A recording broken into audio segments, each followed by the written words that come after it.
আজকে থেকে 1450 বছর আগে নবী মুহাম্মদ সাল্লাল্লাহু আলাইহি ওয়াসাল্লাম একদিন মসজিদে বসেছিলেন। এমত অবস্থায় একজন আগন্তুক মসজিদে প্রবেশ করলেন, যার শরীরে ধবধবে সাদা পোশাক ছিল এবং যার চুলগুলো প্রচণ্ড রকম কালো ছিল। তিনি এসে নবী সাল্লাল্লাহু আলাইহি ওয়াসাল্লামের হাঁটুর সাথে হাঁটু লাগিয়ে দিয়ে বসলেন, যাকে মদিনার কোনো মানুষ চিনতে পারছে না।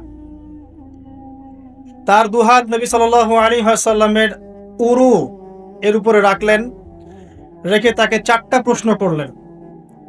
প্রথম প্রশ্ন হচ্ছে, ইয়া মুহাম্মদ সাল্লাল্লাহু আলাইহি ওয়াসাল্লাম, হে মুহাম্মদ সাল্লাল্লাহু আলাইহি ওয়াসাল্লাম, আখবিরনি আনিল ইসলাম, আমাকে ইসলাম সম্পর্কে বলুন। নবী সাল্লাল্লাহু আলাইহি ওয়াসাল্লাম ইসলামের সংজ্ঞা বললেন, ইসলাম হচ্ছে তুমি আল্লাহর সাথে কাউকে শরীক করবে না, শুধুমাত্র আল্লাহর ইবাদত করবে, 5 ওয়াক্ত সালাত কায়েম করবে, নিসাব পরিমাণ সম্পদ হলে যাকাত প্রদান করবে, রমাদান মাসে সওম রাখবে, সামর্থ্য হলে হজ করবে। ইসলাম। তিনি বললেন, সাদাকতা, আপনি সত্য বলেছেন। ওমর রাদিয়াল্লাহু আনহু বলছেন, ফাআজিবনা লাহু ইয়াসআলুহু ওয়া ইউসাদ্দিকুহু, আমরা তার এই স্টেটমেন্টটা শুনে অবাক হলাম যে সে নিজেই প্রশ্ন করছে আবার নিজেই সত্যায়ন করছে। তিনি আবারও প্রশ্ন করলেন, আখবিরনি আনিল ঈমান, হে মুহাম্মদ সাল্লাল্লাহু আলাইহি ওয়াসাল্লাম, আমাকে বলুন ঈমান কাকে বলে। নবী সাল্লাল্লাহু আলাইহি ওয়াসাল্লাম বললেন, ঈমান হচ্ছে আল্লাহর প্রতি বিশ্বাস, তার সমস্ত ফেরেশতাদের প্রতি বিশ্বাস, সমস্ত নবী রাসূলগণের প্রতি বিশ্বাস, আসমানি কিতাব সমূহের প্রতি বিশ্বাস, পরকালের জীবনের প্রতি বিশ্বাস এবং তাকদীর বা ভাগ্যের ভালো মন্দের প্রতি বিশ্বাস। তিনি আবারও বললেন, সাদাকতা, সত্য বলেছেন আপনি।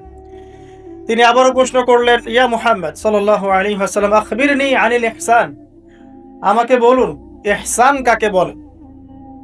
নবী সাল্লাল্লাহু আলাইহি ওয়াসাল্লাম বলছেন, আল ইহসান, ইহসান হচ্ছে আন তা'বুদাল্লাহা কাআন্নাকা তারা, ইহসান হচ্ছে তুমি এমন ভাবে আল্লাহর ইবাদত করবে যেন তুমি আল্লাহকে দেখতে পাচ্ছো।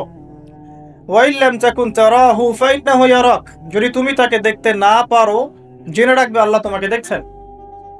ইহসান মানে একনিষ্ঠতা, আল্লাহ কনসিয়াসনেস, যেটার সাথে তাকওয়া জড়িত আছে। আর তাকওয়াই হচ্ছে আল্লাহর কাছে সম্মানের একমাত্র মানদণ্ড। ইন্না আকরামাকুম ইনদাল্লাহি আতকাকুম। চতুর্থবার সেই ব্যক্তি আগন্তুক, উজ্জ্বল সাদা জামা,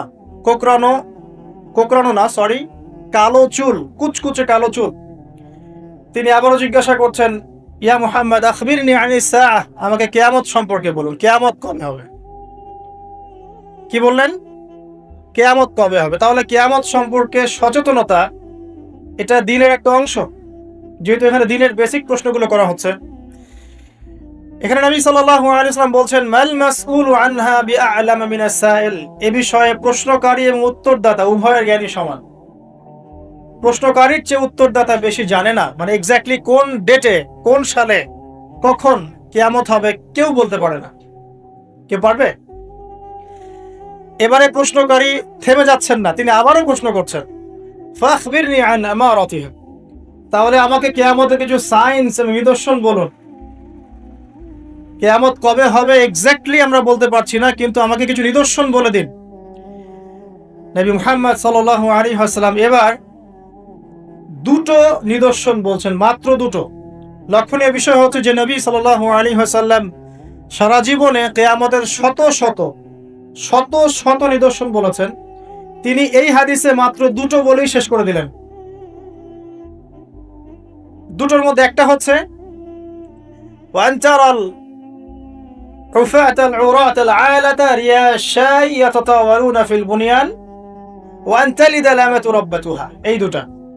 এক, যখন তুমি দেখবে দাসী তার মনিবকে প্রসব করছে, দাসী তার মনিবকে জন্ম দিচ্ছে, কিয়ামতের জন্য অপেক্ষা করতে থাকো। এবং 2, যখন দেখবে রাখাল শ্রেণীর নগ্ন পায়ের, নগ্ন দেহের মানুষেরা উঁচু উঁচু অট্টালিকা নির্মাণের প্রতিযোগিতা করছে, ফান্তাযিরিস সাআহ, তখন কিয়ামতের অপেক্ষা করতে থাকো। লক্ষণীয় বিষয়, নবী সাল্লাল্লাহু আলাইহি ওয়াসাল্লাম সারা জীবন শত শত আলামত বলেছেন কিয়ামতের, কিন্তু এখানে মাত্র 2টো। এরপরে এই ব্যক্তি চলে গেলেন। ওমর রাদিয়াল্লাহু আনহু বলেন, ফালাবিসনা মালিয়ান, আমরা খুব নিশ্চুপ হয়ে বসে থাকলাম। এরপরে রাসূল সাল্লাল্লাহু আলাইহি ওয়াসাল্লাম বলছেন, ইয়া ওমর, হে ওমর, আতাদরি মানিস সাইল, তুমি কি জানো এই ব্যক্তি কে ছিল প্রশ্নকারী? ওমর ইবনে খাত্তাব তিনি বলছেন আল্লাহু ওয়া রাসূলুহু আ'লাম, আল্লাহ এবং তার রাসূল ভালো জানেন, আমরা জানি না। এবারে নবী সাল্লাল্লাহু আলাইহি ওয়াসাল্লাম অ্যানসার করছেন ইন্নাহু জিবরিল, এই ব্যক্তি ছিল জিবরাইল আলাইহিস সালাম। আতাকুম ইউআল্লিমুকুম দীনাকুম, তিনি এসেছিলেন তোমাদেরকে তোমাদের দিন শেখাতে। আতাকুম ইউআল্লিমুকুম দীনাকুম, তিনি এসেছিলেন তোমাদেরকে তোমাদের দিন শেখাতে, তিনি নিজে শিখতে আসেন নাই, তোমাদেরকে তোমাদের দিন শেখাতে তিনি এসেছেন। তাহলে দিনের বেসিক 4টা প্রশ্ন আমরা পেলাম। আর বলে রাখি এই হাদিসটা সহিহ মুসলিমে আছে, মিশকাতে আছে, এবং এই হাদিসটা নবী সাল্লাল্লাহু আলাইহি ওয়াসাল্লামের জীবনের শেষের দিকে হাদিস, প্রথম দিকের নয়, জীবনের শেষের দিকে নবী সাল্লাল্লাহু আলাইহি ওয়াসাল্লাম এখানে দিনের বেসিক 4টা প্রশ্নের উত্তর দিয়েছেন। ইসলাম কাকে বলে আমরা জানলাম, ইসলামের 5 পিলার, কালিমা, সালাত, সাওম, যাকাত, হজ। ঈমানের 6 পিলার, আপনারা জানেন এটা, আল্লাহ বিশ্বাস, ফেরেশতা, নবী রাসূল, আসমানি কিতাব, তাকদীর এবং পরকাল। এই 6টাকে মুখে স্বীকৃতি দিতে হয়, অন্তরে বিশ্বাস করতে হয়, কাজে বাস্তবায়ন করতে হয়।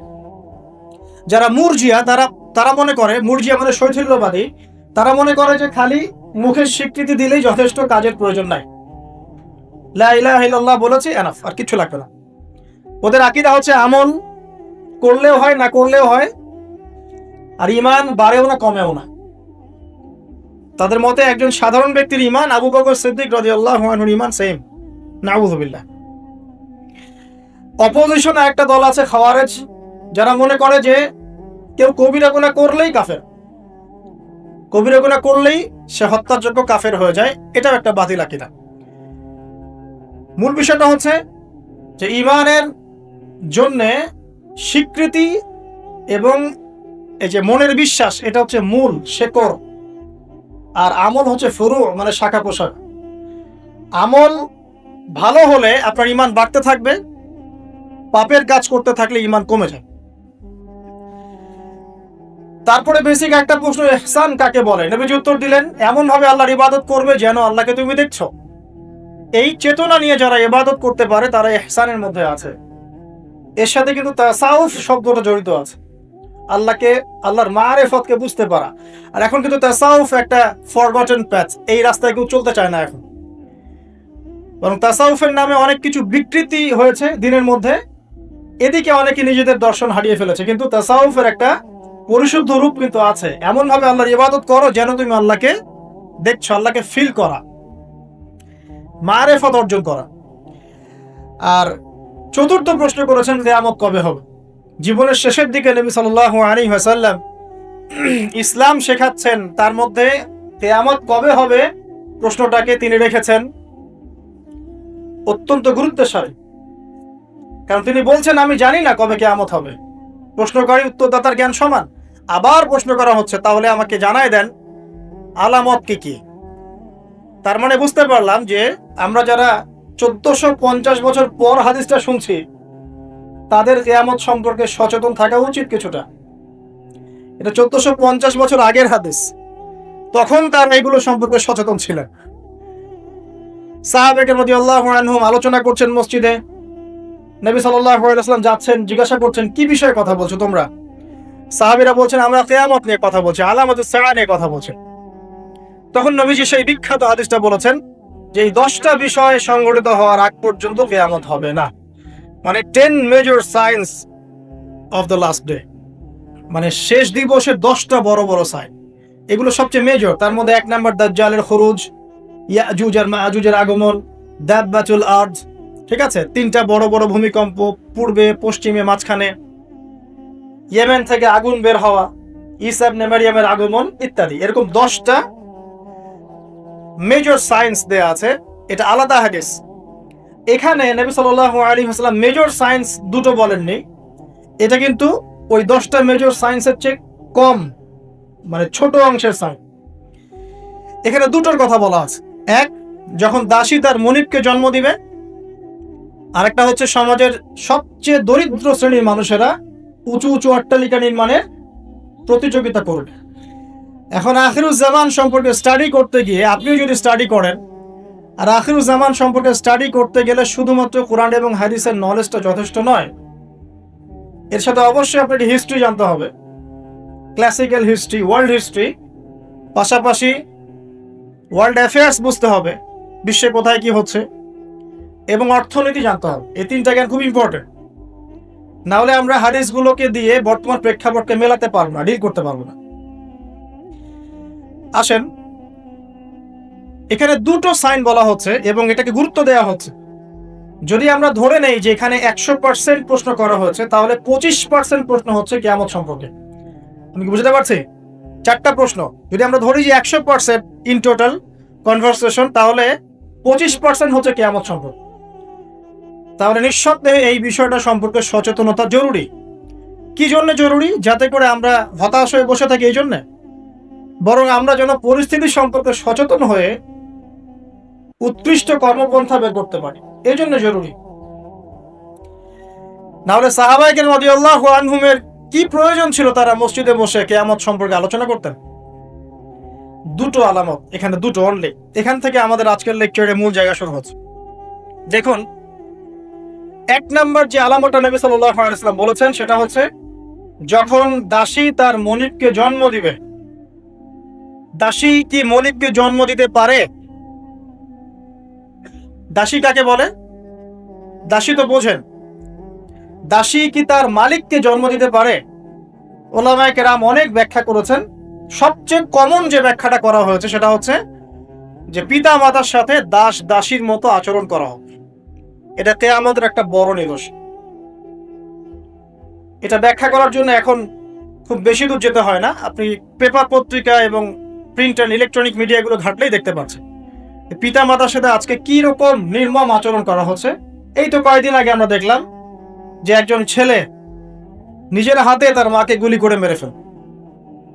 আর নিউজ তো সব আসে না, যে কয়েকটা আসে সেগুলোর আলোকে আমরা কিছু ইনফরমেশন পাই, কিন্তু এরকম কত যে ঘটনা এই প্রত্যেক দিন ঘটছে দিনে রাতে দেশের আনাচে কানাচে আমরা কিন্তু জানি না। আমরা কয়েকটা ধর্ষণের খবর পাই, কিন্তু প্রত্যেক দিন যে কত মেয়ে ধর্ষিত হচ্ছে এগুলো খবর তো আমরা পাই না। তো পিতা মাতার সাথে দাস দাসীর মতো আচরণ করা হবে, এটা একটা ব্যাখ্যা। এখন দেখুন, এই জামানায় এসে সম্পর্কের মূল্যগুলো যেন কমে গেছে। সম্পত্তির জন্য পিতা তার সন্তানকে বের করে দিচ্ছে, ত্যায্য করছে, আবার পুত্র পিতাকে হত্যা করছে, ছেলে মাকে হত্যা করছে, ভাই ভাইকে খুন করছে, বোন বোনে চুলাচুলি করছে, প্রতিবেশী প্রতিবেশী মারামারি কাটাকাটি করছে, নিজের ভাই বোন যুদ্ধে লিপ্ত হচ্ছে সম্পত্তির জন্য। এবং এই প্রতিটা বিষয়ে আলামত কিয়ামতের আলামত। একটা উত্তর আগে দিয়ে রাখি, এখানে যে 2টা আলামত বলা হয়েছে এর সাথে ওই 10টা আলামত ব্যতীত, কিয়ামতের ওই যে 10টা বড় বড় আলামত, এগুলো ব্যতীত বাকি আলামতের বেশিরভাগই মিলে যায় এবং এটা চেইনের মতো মিলে যায়। এটা বোঝার জন্য আপনার ইন্টেলেকচুয়াল একটা নলেজ দরকার।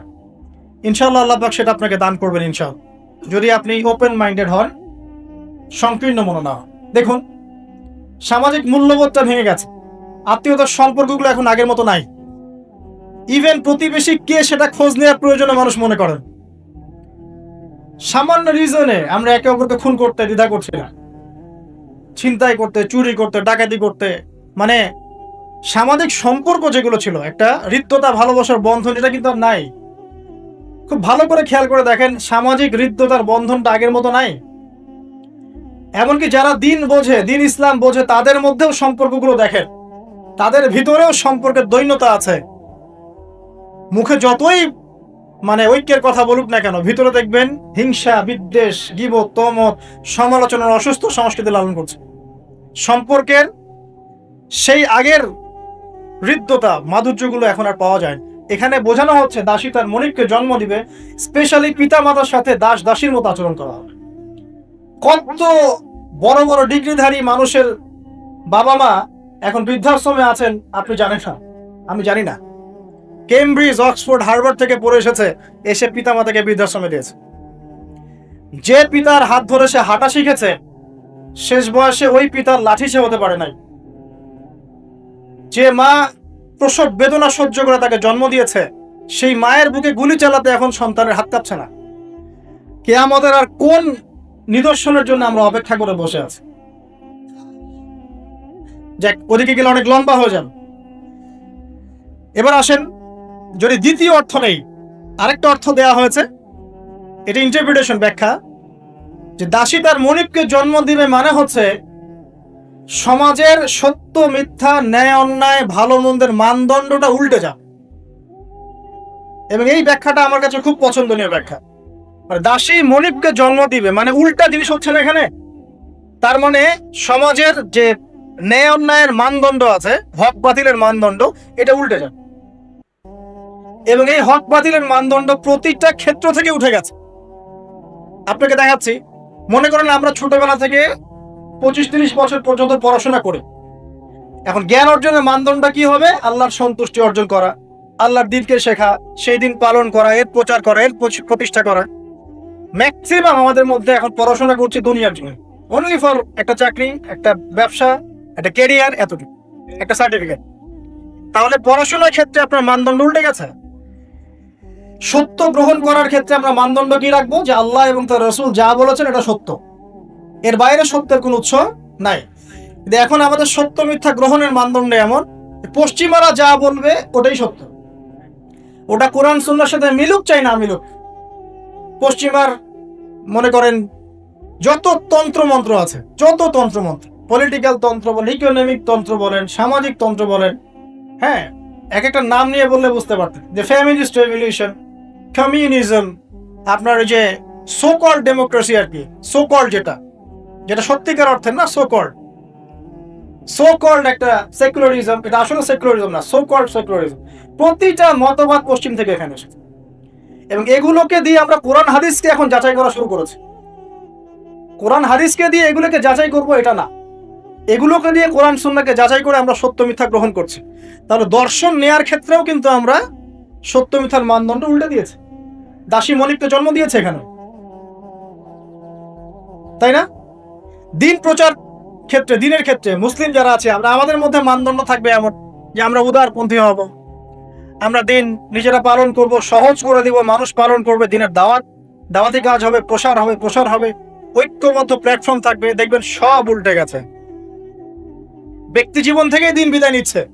বাইরে খালি দেখবেন হয়তো আমার এখানে লেবাসে দাড়ি টুপি আছে, ভিতরে গিয়ে দেখবেন যে আসলে আমার ব্যক্তি জীবনে, অর্থনৈতিক জীবনে, সামাজিক জীবনে ইসলাম নাই, পারিবারিক জীবনে নাই। তো মানদণ্ড উঠে যাচ্ছে, দেখবেন ঐক্যের মানদণ্ডের জায়গায় বিভক্তির মানদণ্ড নিয়েছে।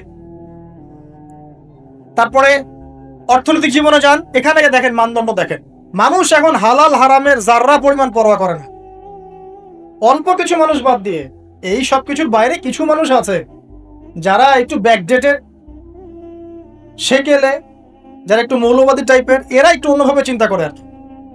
ম্যাক্সিমামে হালাল হারামের কোনো বাছবিচার নেই, সমানে সুদ খাচ্ছে আর ঘুষ খাচ্ছে, দুর্নীতি করছে, টাকা আত্মসাৎ করছে, মানুষের সম্পদ লুট করে খাচ্ছে, জমি লুট করে খাচ্ছে। এটা যে একটা পাপ, এই বোধটুকু পর্যন্ত গায়েব হয়ে গেছে। আমানত নিয়ে একটা হাদিস পড়ছিলাম গতকাল রাতে, নবী সাল্লাল্লাহু আলাইহি ওয়াসাল্লাম বলছেন এমন যুগ আসবে যে আমানত এই কলিজা থেকে উঠিয়ে নেওয়া হবে, শুধু একটা নোক্তার মতো ফোঁটা বাকি থাকবে। তারপরে আবার সে ব্যক্তি ঘুমাবে, আমানত উঠিয়ে নেওয়া হবে, থাকবে একটা ফস্কার মতো। ফস্কার ভিতরে যেমন পানি আর পুষ ছাড়া কিছুই থাকে না, তেমনি আমানতের একটা খেলে সে থাকবে। মানুষ বলবে ওই লোক বড় আমানতদার, কিন্তু ওর মধ্যে যারা পরিমাণ আমানতদারিতা থাকবে না। তো মানদণ্ড দেখেন, অর্থনৈতিক জীবনে আমাদের মানদণ্ড আর আগের মতো নাই। আমরা এখানে হালাল হারামের পরোয়া খুব কম মানুষই করে। যারা বলে যে সুদ খাওয়া হারাম, ঘুষ খাওয়া হারাম, দুর্নীতি করা হারাম, ইত্যাদি ইত্যাদি, উত্তর দেয় এগুলো ছাড়া আবার এই যুগে চলা যায়? সুদ না খেয়ে আবার এই যুগে চলা যায়? মানে মায়ের সাথে জেনা না করে এই যুগে চলা যায়? মেয়েদেরকে ধর্ষণ না করে এই যুগে চলা যায়? মানে 1 দিরহাম সুদ খেলে 36টা মেয়েকে ধর্ষণ করা হয়, বুখারী হাদিস আছে। আর আল্লাহ পাক কোরআনে কি বলছেন? যে কোরআন মাথায় তুলে আমরা রেখে দেই সুন্দর করে পরিষ্কার করে একদম আলমিরার উপরে, সেখানে আল্লাহ পাক বলছেন সুদ ছেড়ে দাও, যদি না ছাড়ো তাহলে আল্লাহ এবং তার রাসূলের সাথে যুদ্ধের ঘোষণা শুনে না। মানুষ এখন বলছে আল্লাহ এবং তার রাসূলের সাথে যুদ্ধ না করে থাকা যায়? এখন অর্থনৈতিক জীবনে সত্য মিথ্যার কোনো মানদণ্ড নাই। টাকা উপার্জনের ক্ষেত্রে আমরা হালাল হারামের যার্রা পরিমাণ পরোয়া করছি না। দাড়ি টুপি রেখেও দেখবেন অনেক সময় আমরা এমন কিছু ব্যবসা শুরু করেছি যেখানে ধর্ম অনেক দূরের বিষয়। অনেকে ধরা পড়ছে এখন বিভিন্ন অভিযানে প্রশাসনে, দেখবেন দাড়ি টুপি পাগড়িওয়ালা। তো এরা কি ইসলাম বোঝে না? অন্যরা না হয় বোঝে না, এরাও কি ইসলাম বোঝে না? ধর্মকেও অনেক সময় ব্যবসা বানিয়েছি আমরা, ধর্মকেও অনেক সময় ব্যবসার হাতিয়ার বানিয়েছি আমরা। দেখবেন বহু এমন জায়গা আছে যেখানে ভণ্ডামি হচ্ছে, বেদাতি কাজকর্ম হচ্ছে, কুফরি হচ্ছে, শিরিক হচ্ছে, মানুষ লক্ষ লক্ষ টাকা ঢালছে ওখানে, গরু দিচ্ছে, ছাগল দিচ্ছে, কি যে কি করছে না করছে আপনারা আরো ভালো জানেন। তো হালাল হারামের কোনো পরোয়া আমরা পলিটিক্যাল ইকোনমিক লাইফে করছি না, আর পলিটিক্যাল লাইফে তো করার প্রশ্নই ওঠে না। কারণ এখানে এই বিশ্বে, বর্তমান বিশ্বে পলিটিক্স করতে হলে হালাল হারাম নির্ধারণ করবে পশ্চিমারা, ব্যাস, ফুল স্টপ। ওরা যেটা বলবে হালাল হালাল, ওরা যেটা বলবে হারাম হারাম, এর বাইরে কিচ্ছু নাই। আর এখন সারা বিশ্ব যারা শাসন করছে এরা বেশিরভাগই বদ মানুষ, এরা ফাসেক আর জালেম আর কাফের আর মুশরিক। বেশিরভাগ বিশ্ব যারা শাসন করছে তাদের কথা বলছে, যত বড় বড় বৈশ্বিক সংগঠনগুলো তৈরি করেছে এরা বেশিরভাগই বদ শ্রেণীর মানুষ। ভিতর থেকে ইন্টারনালি আমি বলবো দে আর জাস্ট লাইক বিস্ট, জানোয়ারের মতো। কোথায় কার মধ্যে যুদ্ধ বাঁধিয়ে দেওয়া যাবে, যুদ্ধ বাঁধিয়ে দিয়ে অস্ত্র বিক্রি করা যাবে, কোথায় ওই মনিটরি সিস্টেম দিয়ে মানুষকে ঋণের ফাঁদে ফেলা যাবে, সুদের ফাঁদে ফেলে একটা দেশকে দখল করে ফেলা যাবে, কোথায় কোন শান্তিপূর্ণ একটা মুসলিম কান্ট্রির মধ্যে জঙ্গি ইস্যু তৈরি করা যাবে, জঙ্গি ইস্যু তৈরি করে ওখানকার মানুষদেরকে ম্যাসাকার করা যাবে, সারা দিন এই কূটকৌশল চিন্তা করতে থাকে। আর ইবলিস তো অনেক আগে দায়িত্ব ছেড়ে দিয়েছে, জানেন? ইবলিস অনেক আগেই দায়িত্ব ছেড়ে দিয়েছে। যখন সে এরকম চেলাপেলা তৈরি করে ফেলেছে, এখন সে রিল্যাক্সড। আরো সে বসে ওর যে কুরসি আছে সমুদ্রের উপরে, সমুদ্রে ওর কুরসি এবং আরশ আছে, এটা জানেন নাকি? হয়তো জানেন না। সমুদ্রের উপরে ইবলিসের কুরসি আছে, আরশ আছে। ওটা কুরসি না, সম্ভবত আরশই বলা হয়। ইবলিসের সিংহাসন আর কি সমুদ্রের উপরে আছে, এটা হাদিসে এসেছে। ও ওখানে রিল্যাক্সে বসে থাকে, কারণ তার কাজ তো মানুষই করছে, এখন ওর দরকার নাই। তো এমন এমন ওয়েপন্স তৈরি করেছে যেটা পৃথিবীতে একবার পড়লেই মানব জাতি ধ্বংস হয়। একটা নিউক্লিয়ার ওয়ার যদি হয় বিশ্বে, তাহলে দেখবেন বিশ্বের প্রায় 500 থেকে 600 কোটি মানুষ না খেয়ে মারা যাবে। এটা ওদেরই রিপোর্ট। এটা লাগিয়ে দেওয়ার জন্য তারা উস্কাচ্ছে, একবার ইউক্রেনকে উস্কায় রাশিয়ার এগেনস্টে, একবার তাইওয়ানকে উস্কাচ্ছে চায়নার এগেনস্টে, একবার একে একবার ওকে। মানে পৃথিবীটাকে আর সুশৃঙ্খল রাখার কোনো উদ্দেশ্য নিয়ে ওদের নাই। আর মুসলিমদেরকে তো মানে এদেরকে তো ডিল করার কোনো প্রশ্নই ওঠে না। মানে মুসলিম যেখানে সেখানেই ডমিনেট কর। তো যারা এই জায়গায় আছে, সত্য মিথ্যা ন্যায় অন্যায়ের চূড়ান্ত মানদণ্ড যে আল্লাহর ওহী, এটা ওদেরকে কে বুঝাবে? মাথা ঠোকরাতে মারাও যদি যান, তারা কি মেনে নিবে? সত্য মিথ্যা ন্যায় অন্যায় হক বাতিলের চূড়ান্ত মানদণ্ড হচ্ছে আল্লাহর ওহী, মানবে? ওই সভ্যতাকে আমরা ফলো করি এবং ওদের সবকিছু আমরা অনুকরণ করছে। দাসী তার মনিবকে অনেক আগেই জন্ম দিয়েছে, ন্যায় অন্যায়ের মানদণ্ড উল্টে গেছে এখন। আর বেশি বলতে যাচ্ছি না, আরেকটা ব্যাখ্যায় আসেন। আরেকটা ব্যাখ্যা আছে যে সত্যি সত্যি দাসী মনিবকে জন্ম দিতে পারে, সত্যি সত্যি দাসী মনিবকে জন্ম দিতে পারে, যেটা এই 2020 সালে না আসলে, 22 সালে না আসলে আমরা বুঝতে পারতাম না। কিভাবে জন্ম দিতে পারে দেখাচ্ছি। নারী পুরুষের ফ্রি মিক্সিং চলছে সবখানে, যেখানে যাবেন সেখানে নারী পুরুষের ফ্রি মিক্সিং।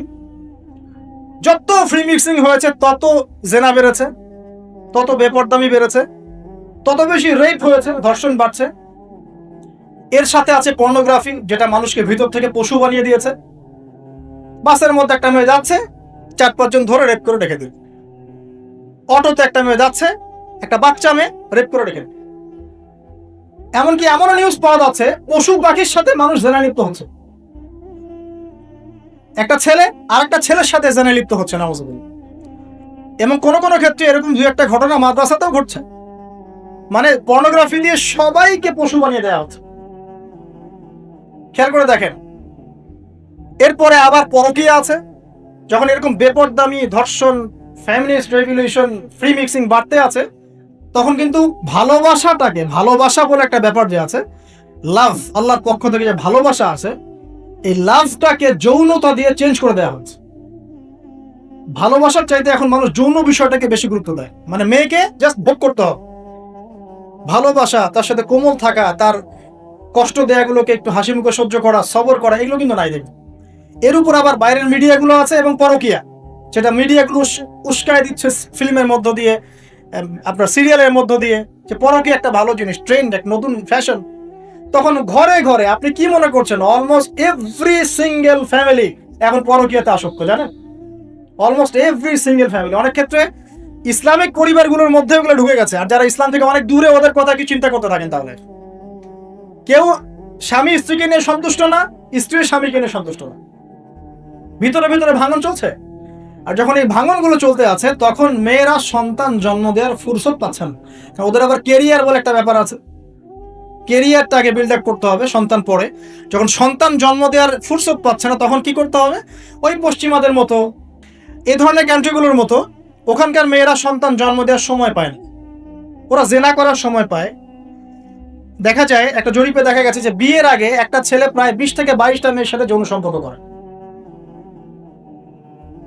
এটা নাউজুবিল্লাহ বলছেন, বাট আমি আরেকটা হাদিস পড়ছি রিসেন্টলি, যেখানে নবী সাল্লাল্লাহু আলাইহি ওয়াসাল্লাম বলছেন আখিরুজ জামানে একটা ছেলের পিছনে এমন একটা সময় আসবে, যেটা এখন আসে না আলহামদুলিল্লাহ, এমন একটা সময় আসবে যে একটা ছেলের পিছনে 30-40 জন মেয়ে ঘোরাঘুরি করবে শুধু যৌন সম্পর্কের জন্য। এই সময়টা ওরা পার করে এসেছে পশ্চিমারা।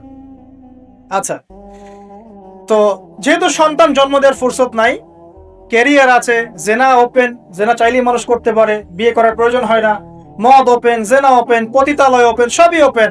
এসব কিছু ওপেন করে দিয়ে আমরা কি করি? আমরা অপরাধ দমনের চেষ্টা করি।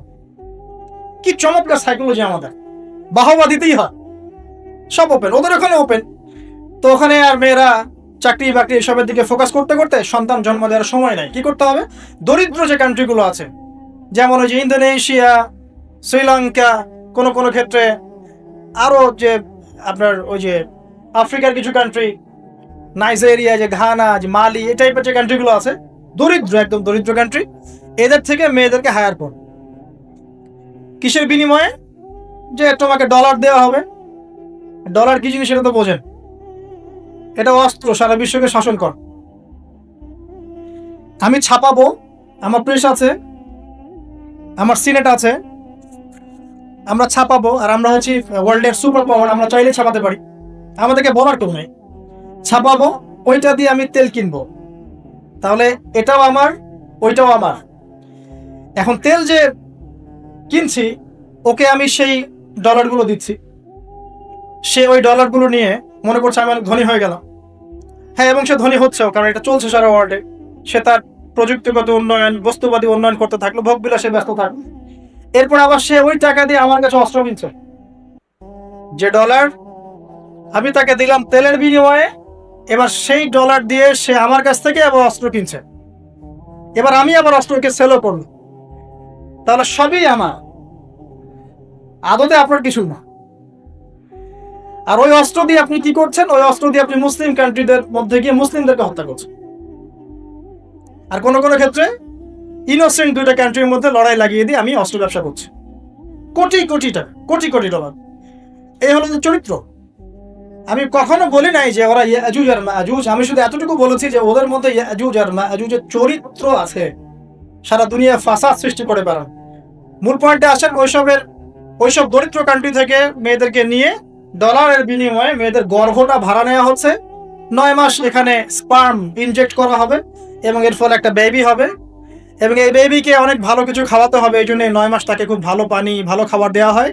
এরপর যখন মেয়েটা গর্ভ খালাস করে, বাচ্চাকে রেখে সে তার কাজ শেষে চলে, ডলারের বিনিময়ে তার গর্ভ ভাড়া নেওয়া হয়েছে। এবার এই যে বাচ্চাটা জন্ম নিল, এই বাচ্চাটা কার? দাসীর না মনিবের? বলেন। মনিবের। কার কার এটা? মনিবের। এই যে দাসী মনিবকে জন্ম দিয়ে চলে গেল, এই ব্যাখ্যা আমরা আজকে থেকে 5-10 বছর আগেও বুঝতে পারতাম।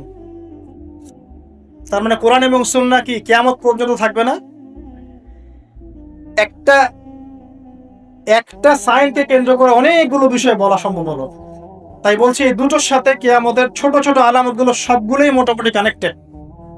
2 নম্বরে আসেন, নবী সাল্লাল্লাহু আলাইহি ওয়াসাল্লাম বললেন, ওয়া আনতারাল হুফাতাল উরাতাল আলাতা রিয়াশা ইয়াতাতাওয়ালুনা ফিল বুনিয়ান। যখন তুমি দেখবে, কয়েকটা বিশেষণ বলেছেন, সমাজের সবচেয়ে নিম্ন শ্রেণীর, সমাজের সবচেয়ে নিম্ন শ্রেণীর রাখাল শ্রেণীর খালি পায়ের খালি গায়ের, মানে নগ্ন দেহ নগ্ন পা রাখাল শ্রেণীর মানুষ, তারা উঁচু উঁচু অট্টালিকা নির্মাণের প্রতিযোগিতা করবে। বিষয়টা কি স্বাভাবিক? এটাও তো এটার মতোই, যে মানদণ্ড উল্টে গেল, দাসী মনিবকে জন্ম দিল, এটাও তো মানদণ্ড উল্টেই মনে হচ্ছে। কিন্তু এটা হবে কিয়ামতের আগে, নবীজি বলেছেন তার পবিত্র জমানে অবশ্যই হবে। আর এটা যে হয়ে গেছে অলরেডি, এটা বোঝার জন্য কি আমার খুতবা দেওয়ার দরকার আছে? স্পেশালি আমরা যারা এই যে বড় বড় সিটিজ গুলোতে থেকে অভ্যস্ত, ঢাকায় থাকি, নিউ ইয়র্কে থাকি, হ্যাঁ ব্রিটেনে থাকি, মেলবোর্নে থাকি, বড় বড় সিটিজ গুলো, দুবাইয়ে থাকি, তাদের কাছে কি এই বিষয়গুলো চোখে স্পষ্ট দেখা যায় না? এমন কোন হিস্ট্রি পড়েন না আপনি, এমন কোন সময় কি গিয়েছিল পৃথিবীর উপর যখন পুরো পৃথিবীর এই হাইলি কনস্ট্রাক্টেড বিল্ডিংস এর প্রতিযোগিতা ছিল? একটা সময় ছিল, সেটা হলো আদ এবং সামুদ জাতির সময়, যখন তারা নিজেদের মধ্যে সব কনস্ট্রাকশন নির্মাণের প্রতিযোগিতা করত। আল্লাহ পাক ওদেরকে ধ্বংস করে দিয়েছে, কিন্তু ওইটা সারা বিশ্বে গ্লোবালি ছিল না, ওই একটা কওমের মধ্যেই সীমাবদ্ধ ছিল। এটা কিভাবে সম্ভব? রাখাল শ্রেণীর মানুষ অট্টালিকা তৈরি করবে? এখানে 3-4টা ব্যাখ্যা হতে পারে। এক, ওই রাখাল শ্রেণীর মানুষের কাছে এমন কিছু ধন সম্পদ করতলগত হবে, ওই যে আমরা বলি হেরিটেজ, মানে কি বলি, গুপ্তধন, এই টাইপের কিছু সম্পদ তারা পাবে রাখাল শ্রেণীর মানুষ, এবং এগুলো দিয়ে তারা উঁচু উঁচু অট্টালিকা নির্মাণের প্রতিযোগিতা করবে। এটা হয়েছে। এক সময় যাদের খাবার টাকা ছিল না, পায়ে স্যান্ডেল ছিল না, গায়ে জামা ছিল না, আল্লাহ পাক ব্ল্যাক গোল্ড দিয়ে দিয়েছেন, অয়েল, বাস সেল করো আর অট্টালিকা নির্মাণ করো, সেল করো আর অট্টালিকা নির্মাণ। হয়েছে না এটা মিডল ইস্টে? মধ্যপ্রাচ্য এটা বাস্তব সাক্ষী। 2, হতে পারে ব্যাখ্যা এমন যে এমন কোন অর্থনৈতিক উৎস সারা বিশ্বে চালু করা হবে যার মধ্য দিয়ে নিতান্ত দরিদ্র মানুষেরা অট্টালিকা তৈরি করার সুযোগ পাবে। সেটা কি? সেটা হচ্ছে বর্তমান সভ্যতার রিবা এবং সুদ ভিত্তিক এই মনিটারি সিস্টেম।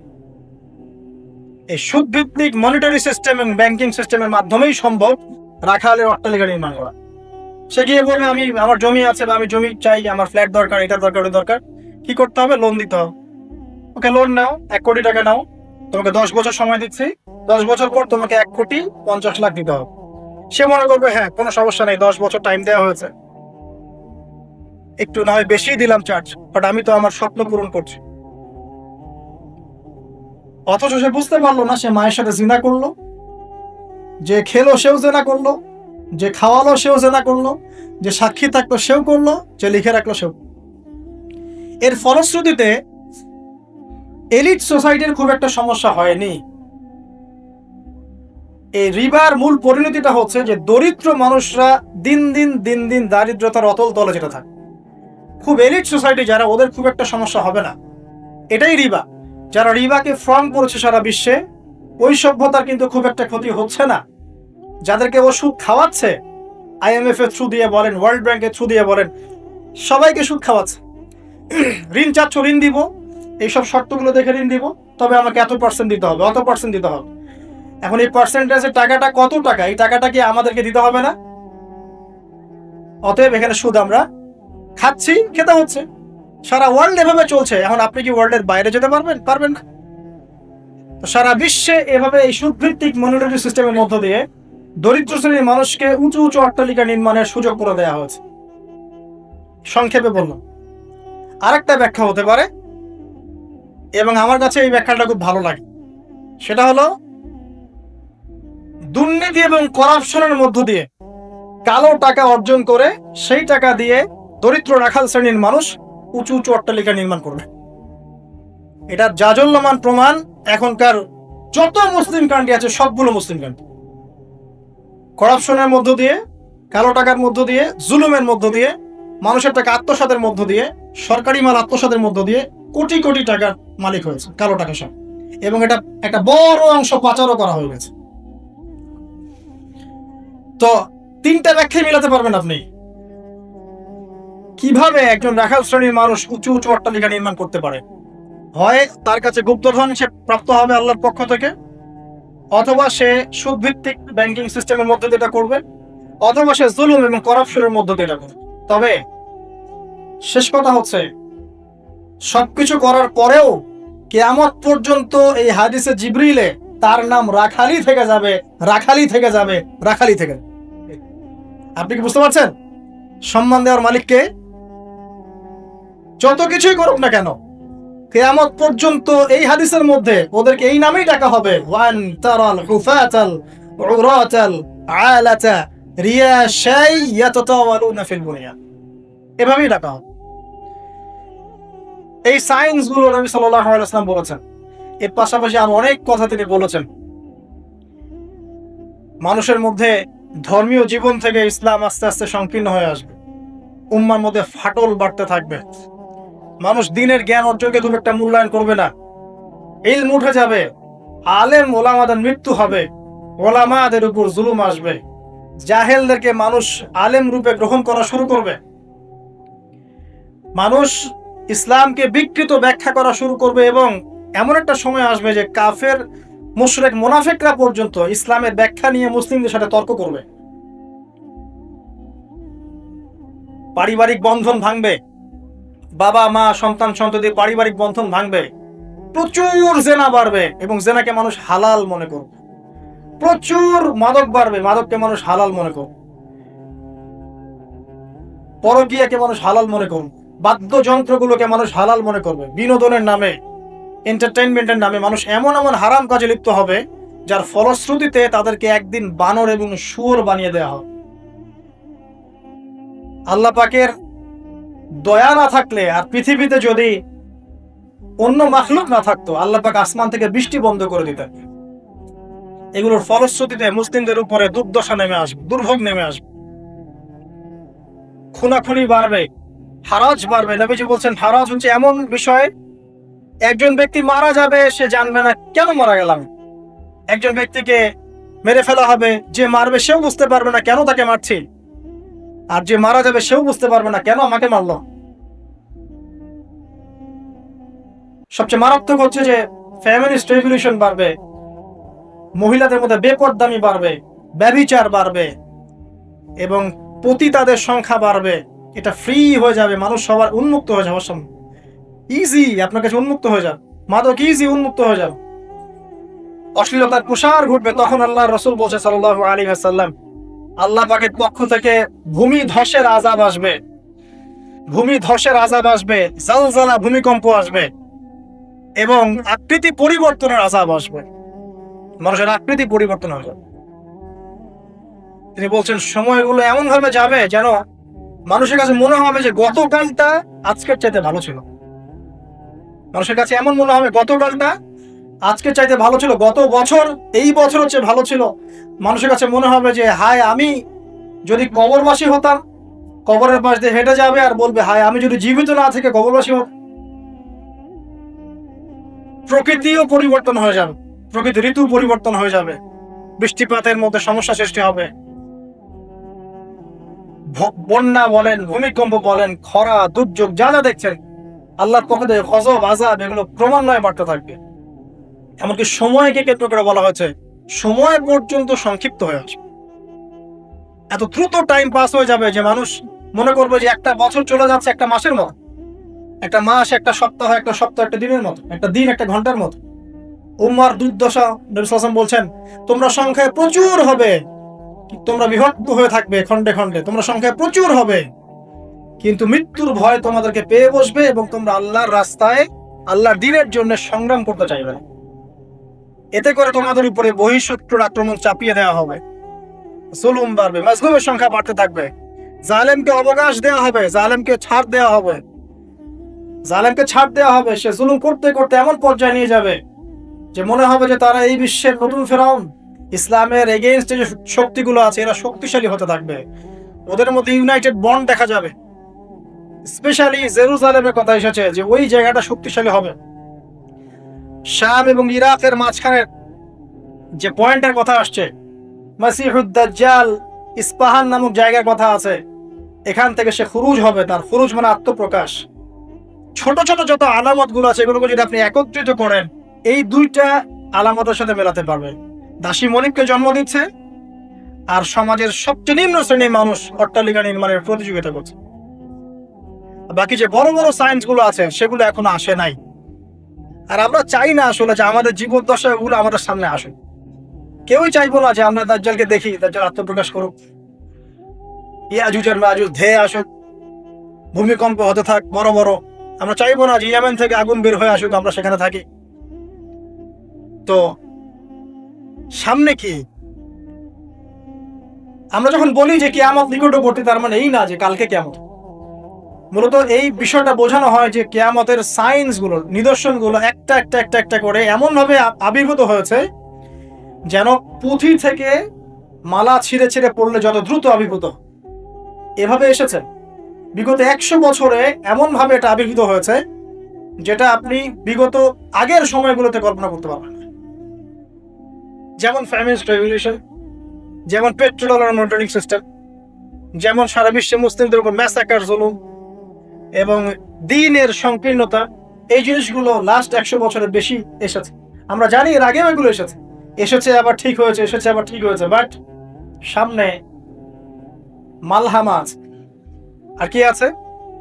মহাযুদ্ধ আছে, জেরুজালেমের উত্থান আছে, জিউসদের উত্থান আছে, দাজ্জালের শাসন আছে, ইমামুল মাহদির আগমন আছে, তার হাতে মুসলিমদের বিজয় আছে, ঈসা ইবনে মারিয়ামের আগমন আছে, তার হাতে দাজ্জালের নিহত হওয়ার ঘটনা বাকি আছে, ঈসা ইবনে মারিয়ামের হাতে জেরুজালেম থেকে ওয়ার্ল্ড ওয়াইড ইসলামিক শাসন এখনো বাকি আছে, ইয়াজুজ আর মাজুজের আগমন বাকি আছে এবং ওদের ধ্বংস বাকি আছে। এরপরে পুরো বিশ্বে ইসলামের শান্তির সুবাতাস বয়ে যাওয়াটা বাকি আছে। তারপরে আলামতুস সাআহ, পশ্চিম দিক থেকে সূর্য ওঠাটা বাকি আছে। তারপরে ইনশাআল্লাহ তাআলা এত দ্রুত কিয়ামত হবে, নবীজি বলছেন একজন ব্যক্তি আরেকজন ব্যক্তির সাথে কাপড় নিয়ে ব্যবসা করতে বসবে, কাপড় খুলে দেখাবে, গোটানোর আগেই কিয়ামত শেষ। একজন ব্যক্তি উটের দুধ দহন করবে, দুধ পান করার আগে কিয়ামত শেষ। তারপরে তিনি ইনস্ট্যান্ট বোঝাতে এই শব্দ ব্যবহার করছেন, এক গ্লাস পানি খাওয়ার জন্য গ্লাসটা উপরে নিবে, পানি ঢোক গেলার আগেই কিয়ামত শেষ। এত দ্রুত এই পুরো মহাবিশ্ব ম্যাসাকারি ব্লাস্ট হয়ে যাবে। আমরা ওই দৃশ্য দেখতে চাই না। তাহলে এখন এই যে সামাজিক অরাজকতাগুলো চলছে, কিয়ামতের নিদর্শনগুলো চলছে, এগুলো সব কি আল্লাহর দেয়া গজব, নাকি আমাদেরও কোনো ভূমিকা আছে? আল্লাহ পাকের মুখ থেকেই শোনেন। আল্লাহ পাক বলছেন সূরা রুমের মধ্যে, আল্লাহ পাক বলছেন যাহারাল ফাসাদু ফিল বাররি ওয়াল বাহরি বিমা কাসাবাত আইদিন নাস, জলে স্থলে যত বিপর্যয় ছড়িয়ে পড়েছে এগুলো মানুষের হাতের কামাই। ঢাকা শহরে একটা মেয়ে রিকশায় করে যাচ্ছে তার বয়ফ্রেন্ডের সাথে, তারপরে সে আর বাসায় ফিরল না, মা হাউমাউ করে কাঁদছে। মেয়েকে আর খুঁজে পাওয়া গেল না, ধরে নেওয়া হচ্ছে মেয়েটা নাই, নিখোঁজ, হয়তো তার রেপ হয়েছে বা ডেড হয়েছে। আর মা স্টেটমেন্ট দিচ্ছে সাংবাদিককে যে আমি ছেলেটাকে বললাম তুমি যদি মেয়েকে ভালোই বেসে থাকো তাহলে মেয়েকে বাসায় পৌঁছে দিলে না কেন? এই মায়ের কাছ থেকে আপনি কেমন সন্তান আশা করছেন? সে তার মেয়ের অবৈধ বয়ফ্রেন্ডকে সে বলছে তুমি যদি মেয়েকে ভালোই বেসে থাকো তাহলে মেয়েটাকে একা একা রিক্সা ছেড়ে দিলে কেন, বাসায় পৌঁছে দিতে পারলা না? কি বলবো বলেন? পরিণতি সবকিছু আল্লাহ পাকের পক্ষ থেকে আসে, এটা তো সত্যই। কিন্তু আল্লাহ রাব্বুল আলামিন কখনো কখনো আমাদেরকে আমাদের পাপের শাস্তি দুনিয়াতেই দিয়ে থাকে। যেমন কর্ম করেছে তেমন ফল ভোগ করতে হবে। সুদ খেয়েছেন, এখন দারিদ্রতা বরণ করতে হবে। ধর্ম নিয়ে বাড়াবাড়ি করেছেন, ঐক্য তো নষ্ট হবেই। আমি যখন দুর্নীতি করছি আমাকে একদিন ধরা পড়তেই হবে। আমি চুরি করেছি আমাকে তো পিটুনি খেতেই হবে। আমি ডাকাতি করছি আমাকে তো পিটুনি খেতেই হবে। আমি রেপ করেছি আমাকে শাস্তি পেতেই হবে। একটা মেয়ে কয়েকটা ছেলের সাথে অ্যাফেয়ার, কয়েকজন মিলে প্ল্যান করলো যে তাকে শিক্ষা দিবে, তাকে সারপ্রাইজ দেওয়ার কথা বলে একজন বয়ফ্রেন্ড তাকে ডেকে নিল, নির্মম ভাবে তাকে হত্যা করল। 3 জন মিলে লাশ ফেলে দিয়ে চলে গেছে। 3 জন মিলে করেছে না একাই করেছে সেটা প্রশাসন খুঁজে বের করবেন। আমরা অনলাইনে দেখছি যে মেয়েটা ডেড, এবং সেটা রংপুর এরিয়ার ঘটনা, ঢাকা শহরের কথা না। রংপুর তো অনেক দূরের জায়গা, ওটাকে আমরা গ্রামই মনে করি নাকি ঢাকার হিসাবে। দেখেন কর্মের ফল নয় কি এগুলো? মদ খাচ্ছেন দেদারসে, তাহলে আপনাকে তো সারা জীবন একটা ব্যাধি ভোগ করতেই হবে। আপনি তো ক্যান্সার হবেই, আপনার বড় বড় রোগ তো হবেই। আল্লাহর দিনকে বাদ দিয়ে আপনি অনৈতিক দর্শনের চর্চা করছেন, আপনাকে তো ফল ভোগ করতেই হবে। আল্লাহ পাক এটাই বলছেন, জহরুল ফাসাদু ফিল বাররি ওয়াল বাহরি, জলে স্থলে যত বিপর্যয় এগুলোর বেশিরভাগই মানুষের হাতের কামাই। পরিবেশ দূষিত করেছে আমরা, পুরো বিশ্বের পলিটিক্যাল সিস্টেম ধ্বংস করে দিয়েছে আমরা, ইকোনমিক সিস্টেমে সুদ দিয়ে দিয়েছে আমরা, ব্যক্তি জীবন থেকে দিনকে বিদায় করছি আমরা। আর দিনের কথা যারা বলছে টুকটাক টুটা ফোটা, এদেরকে আমরা বিভিন্ন সাম্প্রদায়িক ট্যাগ লাগিয়ে বয়কট করে দিয়েছি। যাও নাকে তেল দিয়ে ঘুমাও, দুনিয়াটা আমাদের, পরকাল তোমাদের, তোমরা পরকাল নিয়ে থাকো, দুনিয়া আমাদের। শুনে রাখো তোমরা, এই দুনিয়াও মুসলিমদের হতে যাচ্ছে অতি শীঘ্র ইনশাআল্লাহ। কত বছর এভাবে চলবে? 100, 200, 300, 400, 500, কিন্তু ইমামুল মাহদির আগমন সত্য, ঈসা ইবনে মারইয়ামের আগমন সত্য। ঈসা ইবনে মারইয়ামের হাতে সারা বিশ্বে সুশাসন কায়েম হবে, এটা ওই রকম সত্য যেমন সূর্য পূর্ব দিক থেকে ওঠে পশ্চিমে ডুবে যায়। আর এখন যা চলছে, সারা ওয়ার্ল্ড ওয়াইড যা চলছে, এটা এমনই মিথ্যা, এমনই মরীচিকার মতো মিথ্যা, যেমন ওই যে ইব্রাহিম আলাইহিস সালাম বলেছিলেন, তুমি যদি রব হয়ে থাকো সূর্যকে পশ্চিম দিক থেকে উদিত করে দেখায়। তোমরা একটা মিথ্যা সানরাইজ দেখাচ্ছ সারা বিশ্ব, এটা সানরাইজ নয়। সত্যিকারের সানরাইজ দেখাবেন ঈসা ইবনে মারইয়াম আলাইহিস সালাম ইনশাআল্লাহ তাআলা। তো সামনে এগুলো আছে। এখন এই যে পরিণতিগুলো হচ্ছে, এগুলো আমাদের পাপের ফল। এখন আমাদের কি করণীয় আছে? প্রথমত আমরা আগে নিজেকে নিয়ে ভাবি যে আমরা এসেছি একা, আমরা যাব একা। বিশ্ব বাদ দেন, পলিটিক্স বাদ দেন, অর্থনীতি বাদ দেন, বড় বড় শব্দ বাদ দেন, আগে নিজের কাছে আসে যে আমি নিজে ভাই পৃথিবীতে আসছি একা, আমাকে যাইতে হবে একা। এবং আমি যাব সাদা কাফন পরে কালো কবরে, তাই নয় কি? কালো নিকশ কালো কবরে আমি সাদা কাফন পরে যাব, তাই না? তাই আমি একটা কথা বলি, শোনেন, যখন অন্ধকার, ঘুটঘুটে অন্ধকার নিকশ কালো কবরের মধ্যে সাদা কাফন পরে মানুষ যাবে, তখন সাদা সাদা আর কালা কালা গানের আসল মর্ম উপলব্ধি করতে পারে। মানে ভাই আসেন কেন? যখন সাদা কাফন পরে অন্ধকার নিকশ কালো অন্ধকার কবরে মানুষ যাবে না, ওই মোমেন্ট যখন মুনকার এবং নেকিরের সাথে দেখা হবে, নাকিরের সাথে মালাকুল মউতের সাথে সাক্ষাৎ হবে, তার আগে লাশ নিয়ে যাবে আর সে বলবে, কোথায় নিয়ে যাচ্ছ আমাকে, কোথায় নিয়ে যাচ্ছ? ভয়ে আটকে উঠবে, মালাকুল মউতের চেহারা দেখেই ভয়ে আটকে উঠবে। সারা জীবন তো দিনের পরোয়া করে নাই, নামাজ কালামের তো খবর নাই, ইসলামকে 5 পয়সা মূল্যায়ন করেন, এবং ইসলামকে ধ্বংস করার জন্য, মুসলিম সমাজের মধ্যে অশ্লীলতা ছড়িয়ে দেওয়ার জন্য এই কাজগুলো করে বেড়াচ্ছে। যখন এই অবস্থা তাদের হবে এবং কবরে প্রশ্নগুলো করা হবে এবং হাতুড়ি দিয়ে পিটানো হবে, 70 গজ মাটির নিচে যখন আত্মা যাবে সিজ্জিনে, তখন বুঝে আসবে কোনটা সাদা ছিল আর কোনটা কালা ছিল। মানুষ মুসলিমদের, স্পেশালি যুবকদেরকে, যুবক যুবতী, আমাদের ইয়াং টিনেজারদেরকে এমন ভাবে ইনফ্লুয়েন্স করা হচ্ছে এগুলো দিয়ে, মনে হচ্ছে পর্নই আসল জগৎ, মনে হচ্ছে এই মাদকই আসল জগৎ, এই সিগারেটটাই আসল, এই গান বাজনা মিউজিকই আসল, এই কনসার্টগুলি আসল। এবং এগুলোতে যেহেতু মজা আছে, একটা লজ্জাত ফ্লেভার পাওয়া যায় ইনস্ট্যান্ট, এই জন্য যুব সমাজ দ্রুত এর পিছনে দৌড়ানো শুরু করছে। আর একটা যুবকদেরকে যখন আপনি একটা জাতির যুবকদেরকে মেরুদণ্ড ভেঙে দিবেন, তখন এই জাতি কখনোই আপনার এগেইনস্টে দাঁড়াতে পারবে। সুদূর প্রসারী নীল নকশা এটা, মুসলিম যুবকদেরকে আল্লাহর দিন থেকে সরিয়ে দেন। এদেরকে প্রমোট করার মিডিয়ার অভাব নাই, পত্রিকার অভাব নাই। তাহলে আপনি কি করবেন এখন? প্রথমত আপনি নিজেকে চিন্তা করতে হবে যে আমি মুসলিম, আগে আমাকে বাঁচতে হবে, এবং আমার ছেলে আমার মেয়ে এদেরকে আমি অন্তত এই পথে দিব না। যদি এদেরকে পড়ানোর কোনো প্রতিষ্ঠানই না পাই, নিজে প্রতিষ্ঠান করে ওকে পড়াবো ইনশাআল্লাহ। যদি সেটাও না পারি, আমার কাছে একা একা বসে শিখবো ইনশাআল্লাহ, কি সমস্যা? যদিও এটার পক্ষে আমি খুব স্ট্রং মত দেই না, আমাদেরকে চেঞ্জ করতে হবে সিচুয়েশন। যদি দেখেন কোনো অপশনই খোলা নাই, সবখানেই ফিতনা, সবখানেই ফাসাদ, কি করবেন? আপনার ছেলে মেয়েকে তো পড়াতে হবে। আমার ওয়াইফ আমাকে বলছে, আমার বেবিকে আমি কোথাও দিই, কি করবা তাহলে? তা আমি 10 বছর পর্যন্ত পড়া, সে মাশাআল্লাহ আরবি জানে, উর্দু জানে, ফার্সি জানে, সবই জানে, তা আমি পড়াবো। বললাম যে এভাবে হবে না, এভাবে হবে না। কতদিন কতদিন আপনি আটকে রাখবেন সন্তানকে? যখন সে বাইরে যাবে দেখবে জেনা উন্মুক্ত, মেয়েরা উন্মুক্ত, বেপরদামি উন্মুক্ত, পর্ন উন্মুক্ত, সব উন্মুক্ত, মাদক উন্মুক্ত, সৎসঙ্গ না থাকলে, ভালো প্যারেন্টিং না থাকলে, আপনার ভালো পরিবেশ না থাকলে, ভালো সোসাইটি কমিউনিটি না করতে পারলে আপনি আমি আমাদের সন্তানদেরকে বাঁচাতে পারবো না। ওরা ওদের দেহকে নষ্ট করবে না ঠিকই, কিন্তু ওদের আত্মাটাকে পুড়িয়ে ঝাঁঝরা করে ছেড়ে দিবে, আত্মাটাকে কলুষিত করে শেষ করে দিবে। আর সমাজের এই অসঙ্গতিগুলো যখন চলছে আর আমাদের আত্মা কাঁদে না, আমাদের খারাপ লাগে না, আমাদের পাপবোধ জাগ্রত হয় না, বুঝতে হবে ওই ঈমান আর আমাদের মধ্যে নাই যে ঈমান থাকলে এই পাপ দেখলে মানুষের খারাপ লাগা সৃষ্টি। একজন আলেম বলেছেন, যখন দেখবেন বাসায় কোরআনের উপর ধুলা পড়ে গেছে তখন বুঝে নেবেন যে আপনার কলমেও ধুলা পড়েছে। কি করব?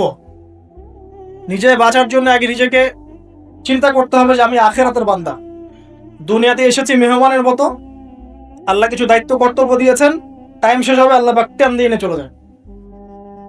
কাউকে আল্লাহ পাক এখানে রাখেন নাই, দুনিয়াতে কেউ চিরস্থায়ী হয় নাই। শক্তি ছিল ফেরাউন, নমরুদ, হামান, কারুন, কেউ পৃথিবীতে চিরস্থায়ী হয় নাই। আজকের বিশ্বে যারা আছে বড় বড় পরাশক্তি, কেউ পৃথিবীতে চিরস্থায়ী হবে না। এগুলো শুধুমাত্র সময়ের ব্যাপার, মাত্র সময় চলে যাবে, এরাও শেষ, কেউ থাকবে না, না মুমিন না কাফের না মুশরিক, কেউ না। অতএব যারা এসেছি তারা চলে যাবে, এই ফিলিংসটা সবার আগে জরুরি। এই ফিলিংসটা আসলে পরে আমার প্রথম দায়িত্ব হচ্ছে ইলম অর্জন করা, তারপরে লক্ষ্য স্থির করা যে আমার জীবনে তো একটা লক্ষ্য আছে। এভারেজ লাইফ লিড করবে সবাই, 1999 জন মানুষ এভারেজ লাইফ লিড করে, খায় দায় ফুর্তি করে, স্ত্রী সহবাস করে, বাচ্চা পয়দা করে, শেষ, ডেড, শেষ বয়সে ক্যান্সার, ডায়াবেটিস, মারা গেল। এটা করতেই কি দুনিয়াতে এসেছি? দিন ইসলাম নিয়ে আমাদের কোনো স্বপ্ন নাই? যারা ইতিহাস পড়ে দেখেন, যারা যুগে যুগে ইসলামের অগ্রগামী ছিলেন, তারা কি আমাদের মতোই এভারেজ মুসলিম ছিলেন, নাকি এক্সট্রা অর্ডিনারি কিছু তারা করতেন? আর আমরা কি আমাদের উম্মার মধ্যে ছোটখাটো বিষয়গুলোকে নিয়েই পড়ে থাকবো? আর কতদিন আমরা এগুলো নিয়ে পড়ে থাকবো? আর কতদিন আমরা একে অপরের গীবত, তহমত, সমালোচনার, হাত বাঁধার, পায়ে পা লাগানো আর আমি এসব নিয়ে পড়ে থাকবো? আর কতদিন পড়ে থাকলে আপনাদের শান্তি হবে আমাদেরকে বলে দেন, তাও শান্তি পান, তারপরে আমাদেরকে দিনের জন্য কিছু করতে দেন, যুব সমাজকে করতে দেন, যারা এখন করতে চায় আগ্রহী ওদেরকে কোন রাস্তা দেখান।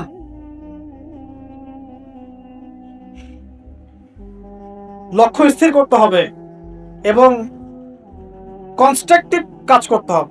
আবেগের বশে হুটহাট কোনো কিছু আসবে, আবেগের বশে দিনই কাজ, পরিবেশ পরিস্থিতি বুঝে কনস্ট্রাকটিভলি দিনের কাজ করতে হবে, গঠনমূলক ভাবে, না শৈথিলতাবাদ আর না কোনো উগ্রপন্থা, না কোনো চরমপন্থা, মাঝামাঝি জায়গায় থেকে হক বাতিলের পার্থক্য বুঝে পরিবেশ, সমাজ, দেশ, বিশ্বের পরিস্থিতি উপলব্ধি করে যখন যে ইনিশিয়েটিভ নেওয়া প্রয়োজন সেভাবে কনস্ট্রাকটিভলি উম্মাকে এগিয়ে নিতে হবে। তার প্রথম শুরুটাই হবে জ্ঞান অর্জন দিয়ে। জ্ঞান অর্জন নাই, কিচ্ছু না। তারপর হচ্ছে আমল দিয়ে। জ্ঞান আছে, এবার আমল করতে হবে। যারা আমল করে না, প্র্যাকটিসিং মুসলিম না, এদের দ্বারা আল্লাহ উম্মার খেদমত নেবেন না। তাহলে বড় বড় কথা বলতে হবে না, আমল করে দেখাতে হবে। ইকোনমিক লাইফে হালাল হারাম বেঁচে চলতে হবে।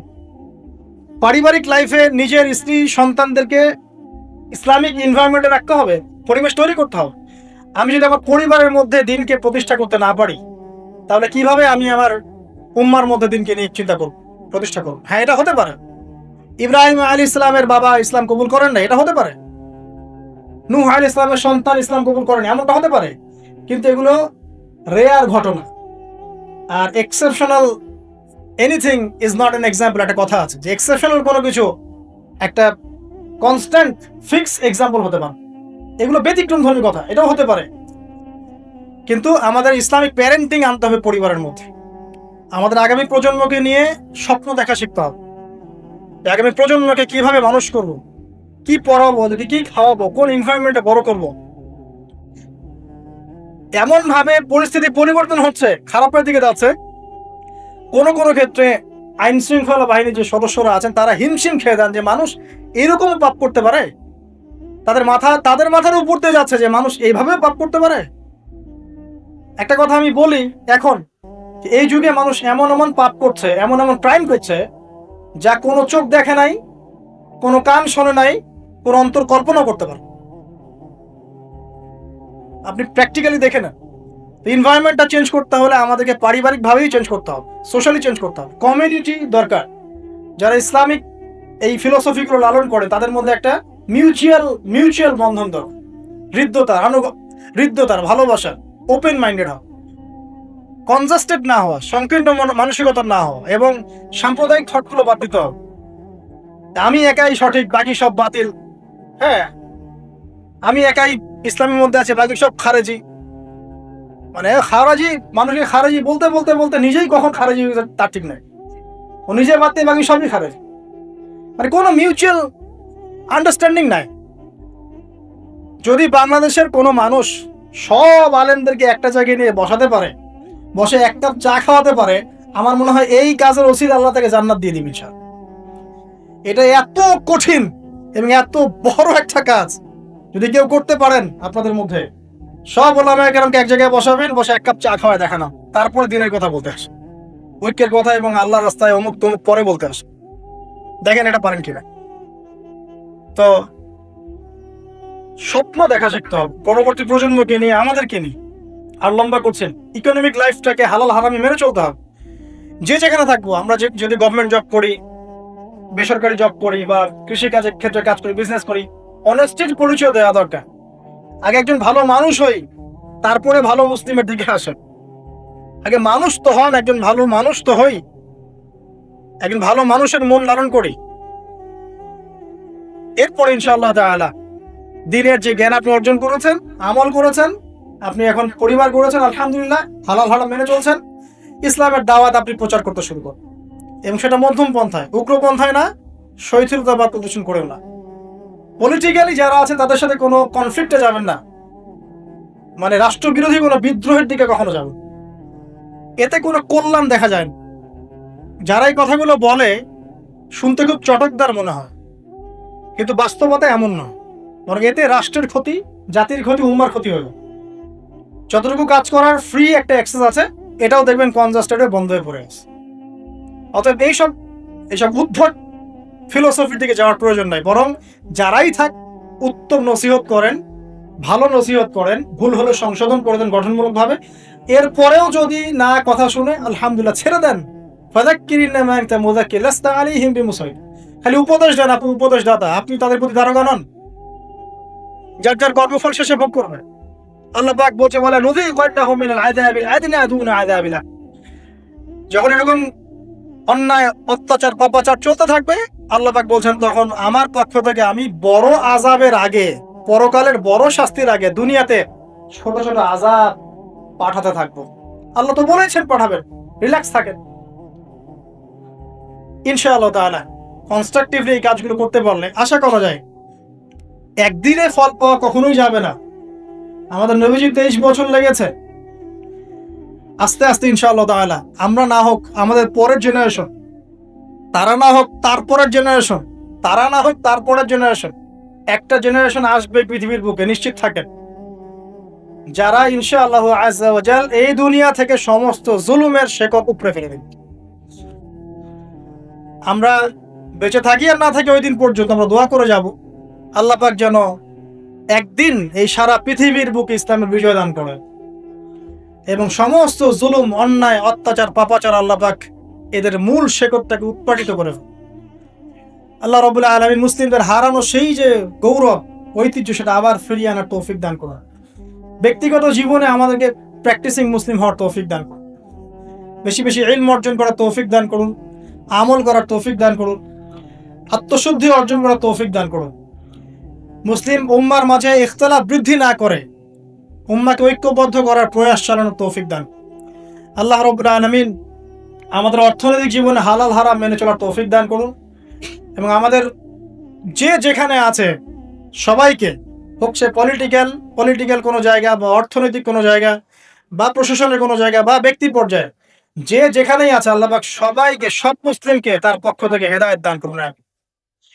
এরপরে আমরা আমাদের পরবর্তী প্রজন্মের জন্য দোয়া করব, আল্লাহ পাক আমাদের পরবর্তী প্রজন্মকে যেন ইসলামের জন্য কবুল করে নেন। সময় সম্পর্কে আমাদেরকে সচেতন থাকার তৌফিক দান করেন। আমাদের মধ্যে যারা অসুস্থ আছেন সবাইকে আল্লাহ পাক শিফায়ে কামেলা দান করেন। আমাদের মধ্যে যারা ইন্তেকাল করেছেন তাদের সবাইকে আল্লাহ পাক যেন ক্ষমা করে দেন।